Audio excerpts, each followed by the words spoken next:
Hey, what's up everybody, welcome back to the channel everyone, and আজকে একটা বিষয় দিয়ে শুরু করতে চাই আজকের টেক নিউজ। তো অবশ্যই শেষ পর্যন্ত দেখবেন। তো শুরু করা যাক। মূলত আজকে কিছু বাজেট গ্রাফিক কার্ড সম্পর্কে আপনাদের কিছু আইডিয়া দিতাম। আইডিয়া মানে আর কি, সামনে যে সকল আপকামিং কার্ড আসবে মিড রেঞ্জ ক্যাটাগরির থেকে শুরু করে বাজেট সেগমেন্টের, সেই বিষয়ে লাইক RTX 5060 এই ধরনের কার্ডগুলো, আর AMD সাইড থেকে 9060 অথবা এর নিচের কার্ডগুলো। তো মূলত এর আগেও আমরা অনেক লিক পেয়েছি এবং ভিডিও করতে চেয়েছিলাম যে আপনাদেরকে একটা এই বিষয়ে ব্রিফ দেওয়া দরকার। তারপর একটু ঘাটাঘাটি করার চিন্তা করলাম। আমি কয়েকদিন থেকে বিজি ছিলাম যে সবসময় ওয়েবসাইটে ঢুকে কোন কার্ডের প্রাইস কীরকম এটা আমার জানা ছিল না। টু বি অনেস্ট, এটা ব্যস্ততার কারণে এরকমটা হয়েছিল। তারপরে আমি যে রিসেন্ট কার্ডগুলো দেখলাম RTX 50 সিরিজের অথবা যদি RX 9070 সিরিজের কথা বলি, তো ভাই প্রাইস দেখে আমি আসলেই একবারে আতঙ্কিত হয়ে পড়েছিলাম যে এরকম প্রাইসের মানে কি ভাই, লাখের কাছাকাছি, তাও আবার 70 সিরিজ। আমি এখানে কিন্তু 70 সিরিজ AMD-কে ওইভাবে দোষ দিচ্ছি না, কারণ তারাই কিন্তু এটা ক্লেম করেছে যে আমরা এই সমমানের কার্ডগুলো তৈরি করছি ক্যাটাগরি ওয়াইজ, আর প্রাইসটা খানিকটা আগের চেয়ে বেশি রেখেছি, অর্থাৎ $100 থেকে $50 পর্যন্ত ভ্যারি করবে এর প্রাইস। এটা আর কি আস্কিং প্রাইস। আর এছাড়াও কিন্তু সারা বিশ্বেই কিন্তু MSRP নিয়ে একটা ওয়ার হয়েই গেল এই গ্রাফিক কার্ড নিয়ে। তারপরেও বাংলাদেশে এই প্রাইসটা দেখার পর আমাকে কোনোভাবেই এটাকে ওয়েল ফিল করায়নি। বাই দ্য ওয়ে, AMD এবার তাদের RX 9070 সিরিজের উপর যে বিক্রির রেকর্ডগুলো ছিল সেগুলোকে অনেকটাই অ্যাচিভেবল আকারে ধারণ করতে পেরেছে। অ্যান্ড এবারেই প্রথম জাপানে এমন একটা সিনারিও দেখা গেছে, অর্থাৎ AMD-র এই সিরিজটার পার্টিকুলার সিরিজটার যে সেলস হয়েছে এটা আসলে ইন্টারেস্টিং লেগেছে আমার কাছে।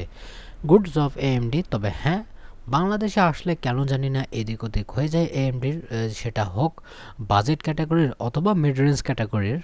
তো এই নিয়ে খানিকটাই আমি ডিসঅ্যাপয়েন্টেড যে সামনের যে আপকামিং বাজেট কার্ডগুলো আসবে সেগুলো আসলে কি বাজেট থাকবে সেই বিষয় নিয়ে। তারপরে যদি নিউজের কথা বলি, এটা অনেকটা ইন্টারেস্টিং হতে চলেছে যদি আপনার থ্রেড রিভারকে ভালো লেগে থাকে, কারণ সামনের জেনারেশনের অর্থাৎ Gen 5 আর্কিটেকচারের সিমারাপিক দেখা গেছে, অর্থাৎ এটা প্রো সিরিজের। আর এখানে আরও দুইটা চিপসকে দেখা গেছে, বিশেষ করে অ্যাফোর্ডেবল যেগুলো হবে 24 কোর 48 থ্রেড অ্যান্ড 32 কোর 64 থ্রেডের কনফিগারেশনে 350 ওয়াটের TDP সহকারে, যেটার নেমিংও আপনারা দেখতে পারছেন। শুধু এই দুইটা না, যদি আমি টপ এন্ড দুইটার কথা বলি অর্থাৎ 64 কোরের কথা বলি অথবা 96 কোরের কথাও যদি বলি, যেটা 192 থ্রেডের সাথে আসবে, সেটাও দেখা গেছে।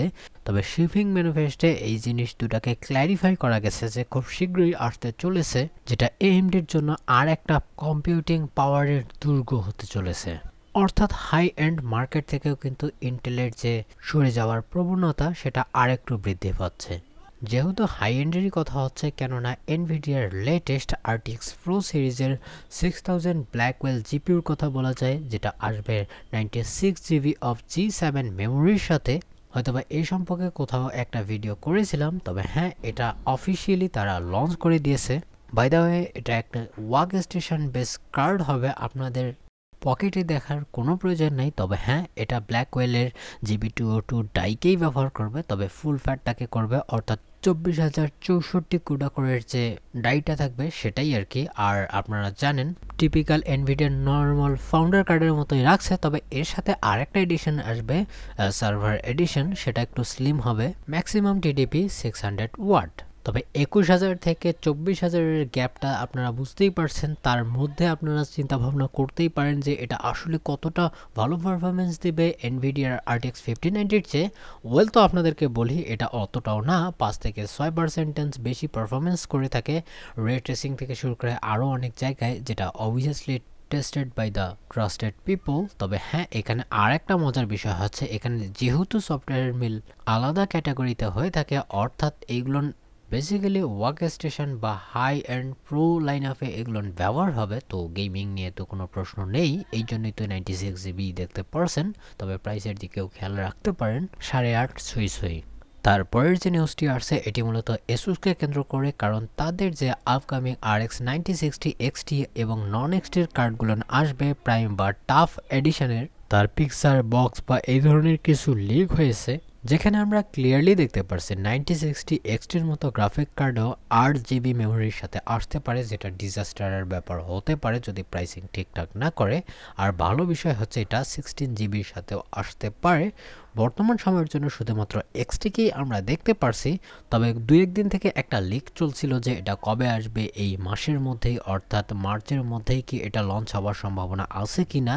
তো আপনাদেরকে বলি এখানে এবার নেই, তবে হ্যাঁ একটা জিনিস আপনারা ক্লিয়ার করে রাখতে পারেন, তো প্রবাবলি এটা এপ্রিলের মাঝামাঝি সময়ের মধ্যে আসতে পারে, কারণ এটা ভালো একটা স্পেকের সাথে নিয়ে আসবে।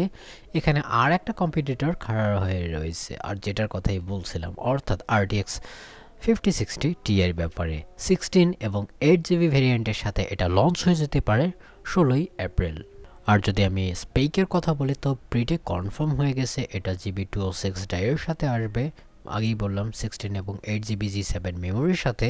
প্রবাবলি ধরা যাচ্ছে এটা 2.57 GHz পর্যন্ত বুস্ট ক্লক হতে পারে, অর্থাৎ এটা যেহেতু একটা নতুন আর্কিটেকচার, কুডা থাকতে পারে 4608।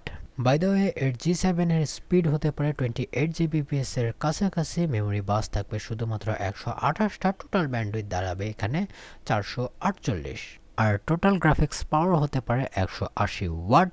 অর্থাৎ ওকে টাইপেরই বলবো যদি ভালো প্রাইসে তারা লঞ্চ করে দেয়। আর RTX 5060 আসতে পারে এপ্রিলের পর কি মে মাসের মাঝামাঝি সময়েও আসতে পারে, কারণ তাদের আর একটা কম্পিটিটর কিন্তু অবশ্যই মাঠে থাকবে, উইচ ইজ RX 9060 non-XT।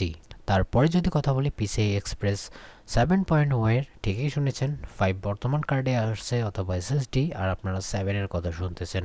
হ্যাঁ, তাদের ফাইনাল স্পেক ড্রাফটকে রিলিজ করা হয়েছে, যা PCI Express 6 এর চেয়ে প্রায় এখানে ডাবল ডেটা রেট দেখতে পারবো, which is pretty fast. For example বর্তমান সময়ের যদি আমি Gen 5 এর কথা বলি তো সেক্ষেত্রে আপনারা 32 GTS দেখতে পারেন, অর্থাৎ giga transfer per second.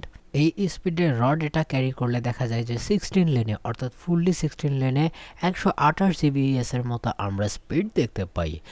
PCI 6 এ এটা ডাবল হয়ে যায়, অর্থাৎ 64-র কারণে 256 GBs, আর এটা আবারও ডাবল হয়ে যাচ্ছে 7 এর ক্ষেত্রে, অর্থাৎ র ডেটা করবে ক্যারি 128 GTS। আর যদি আমি এটাকে 16 লেনে ফেলি তো এটা 512 GBs এর মতো ফুল লেনে ব্যান্ডউইথ ক্যারি করতে পারবে। ভাবুন তো বর্তমান সময়ের Gen 5 SSD গুলো 14 GBs এ এদিক ওদিক হয়ে থাকে, যদি এটা 30 বা 40 চলে যায় আপনারা চিন্তা করুন অবস্থাটা কি হবে। আর কয়েকদিন আগে তো স্যামসাং তাদের প্রো লাইন আপের কিছু আরও ইনক্রেডিবল SSD মার্কেটে নিয়ে আসার চিন্তা ভাবনা করছে, ইভেন 8TB ক্যাপাসিটির উপরেও কাজ করছে। জানি না তারা কতটা পকেট খালি করতে পারে কাস্টমারের, সেটি দেখার বিষয়। অ্যান্ড শেষের যে নিউজটি আসছে এটি মূলত মাইক্রোসফটের উপরেই ভিত্তি করে, কারণ তারা রিসেন্ট GDC-তে একটা বিষয় ক্লিয়ার করে দিয়েছে যে তাদের আপকামিং যে DirectX এর রে ট্রেসিং 1.2 ভার্সন আসবে, সেখানে ডেলিভার করতে পারবে বলা চলে 2.3 টাইম পারফরমেন্স। আর এটা যদি হয়ে থাকে, আমি 2.3 টাইম বলছি অর্থাৎ ডাবলেরও অনেক বেশি। আর এটা বেসিক্যালি রে ট্রেসিং এবং পাথ ট্রেসিংকে কেন্দ্র করেই হবে। AMD, ইন্টেল, এনভিডিয়া, কোয়ালকম সবাই এখানে আছে। আর বর্তমান সময়ের যে সকল নতুন কার্ড আছে, ফর এক্সাম্পল এনভিডিয়া থেকে টুরিং বেস যে কার্ডগুলো আছে অর্থাৎ 2000 সিরিজের উপরের যে সকল কার্ড হবে এনভিডিয়া সেগুলোতে সাপোর্ট করবে। দেন যদি AMDর কথা বলি RDNA 2 আর্কিটেকচার থেকে 4 পর্যন্ত কাজ করবে। ইন্টেলের বেশি এখানে একটা বিষয় আসেনি, যদিও তারা বলছে সেলেস্টিয়াল যে জিপিইউগুলো হবে আপকামিং সেগুলোর সাথে হয়তোবা অনেকটাই OMM বিষয়ে অপটিমিস্টিক তারা হবে। তবে এটা যে শুধুমাত্র ডিসক্রিট জিপিউর উপরেই হবে তা কিন্তু না, এখানে ইন্টিগ্রেটেড জিপিইউ অথবা এপিইউ যেটাকে বলে থাকি সেগুলোর উপরেও অনেকটা লক্ষ্য করা যাবে। আর যে সকল রে ট্রেসিং গেমস সাপোর্ট করবে সেগুলোতে আপনারা মারাত্মক রকমের পারফরমেন্স আপলিফট দেখতে পারেন। আপনারা ভয়েস, ফেন্সেস, হেয়ার বা আরও অনেক বিষয়ের উপর ক্যালকুলেশন আরও সহজ হবে, আপনাদেরকে সোজা করে বলছি। অ্যান্ড যদি শেডার এক্সিকিউশন রেন্ডারিংয়ের কথাও বলি সেখানে অনেকটা আপলিফট পাওয়া যাবে। ওভারঅল আপনাকে একটা বিশাল সাপোর্ট দিবে এই আপডেটেই, যেটা সামনের মাসের এপ্রিলের মধ্যেই চালু হয়ে যেতে পারে। আমি জানি না কবে তারা এই আপডেটটি দিয়ে দেবে, তবে হ্যাঁ একটা ভালো দিক যারা ভালোবাসেন রে ট্রেসিং গেমকে। আই হোপ ভিডিও আপনার পছন্দ হয়ে থাকলে লাইক দিতে পারেন, কিছু বলার থাকলে কমেন্ট সেকশনে লিখতে পারেন। সাবস্ক্রাইব আপনার হাতে। ভালো থাকবেন, সুস্থ থাকবেন, বাই বাই।